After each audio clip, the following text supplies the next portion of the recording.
Vice President Harris urged voters to judge President Biden on his record of achievements, not his age, as polls show the public remains concerned about Biden's ability to do the job for another term. Here's the thing I'll say: actions speak louder than words, Harris said in an interview with Sirius XM's Joe Madison, the Black Eagle, that aired Tuesday.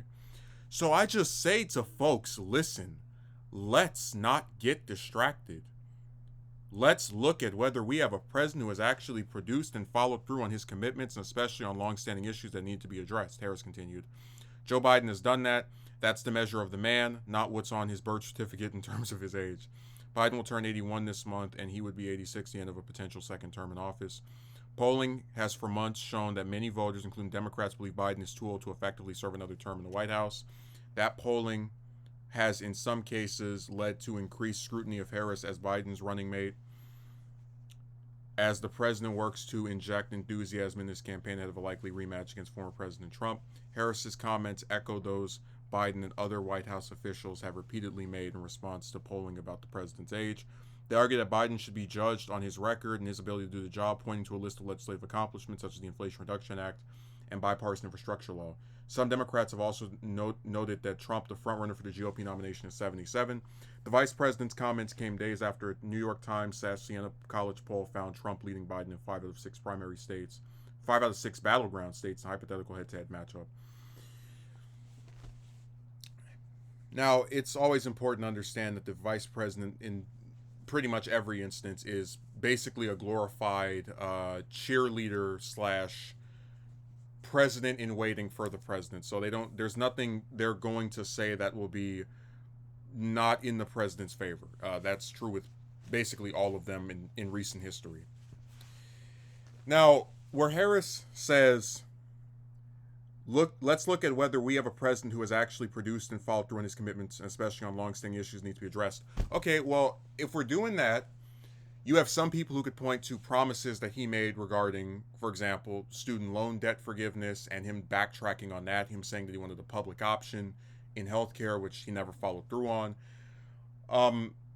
So there are instances where, even if you want to give him credit, you still can acknowledge he didn't go as far as he said he would, or did, which is not surprising because that's what these people do. They sound so radical when they're running, and then when they get in office, they're much more moderate or not as enthusiastic about actually trying to change something. So that's already one source where people could say, okay, well, if we're looking at his record, there's things that he didn't do that he said he would, and you can't blame Congress for it because he never pursued it. Just like, we were talking about how with Roe v. Wade, the Democrats, even when they had a supermajority in Congress when Biden was VP, and when they've had a majority in Congress since Biden, well, for his first 2 years rather, they didn't pursue trying to codify Roe v. Wade. And I think the voters, more specifically Americans that want the right to pick and choose whether they want to have a kid or not, did pay for that. So those are things that we can point to and say, yeah, his record is the subject of criticism. And here, I don't think I've really addressed the age thing that much, but I'll say it this way. I was a big Sanders supporter in both 2016, 2020, and in both campaigns, if he were elected, he would have been the oldest president ever. And this didn't bother me because I believed in his issues, but also because I was of the belief that he would, if he became the presidential candidate for the Democrats, or even the president altogether, he would pick someone much younger to take his place. And a lot of people who might think Biden has done a good to great job do not think Harris is ready or charismatic enough, at least, to govern in his place. They don't think that this one-term senator from California, who, they've a somewhat progressive voting record in the Senate, but you have to wonder how much of that was pragmatism before launching her 2020 campaign. They don't feel that she's up for the job. She's not as well liked. She is someone that a lot of people think will get railroaded by virtue of just not having as much experience as Biden does. And then you would have to wonder, if something were to happen to Biden, let's say during the campaign, right? Do you think she can beat Trump? A lot of voters don't think she can. So all I'm getting at here is the people that are talking about Biden's age are not even just talking because they think he's too old, which I do think, they're entitled to believe that.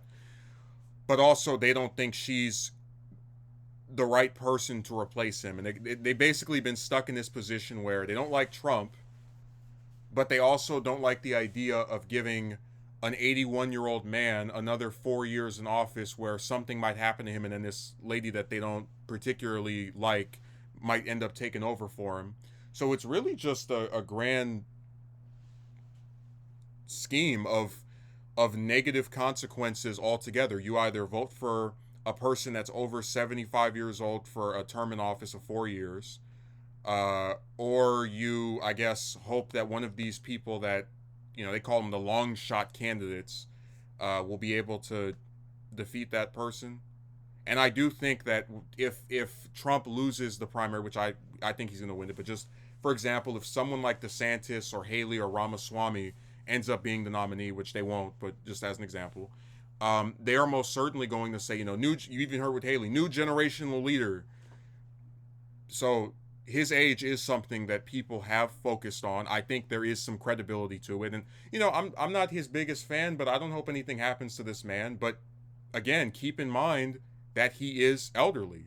So I think people should pay attention to the policies more than the age. But in this case, with the oldest president ever elected in office, I think there is some validity to saying, hey, maybe it's time for him to step aside, or maybe have an open primary.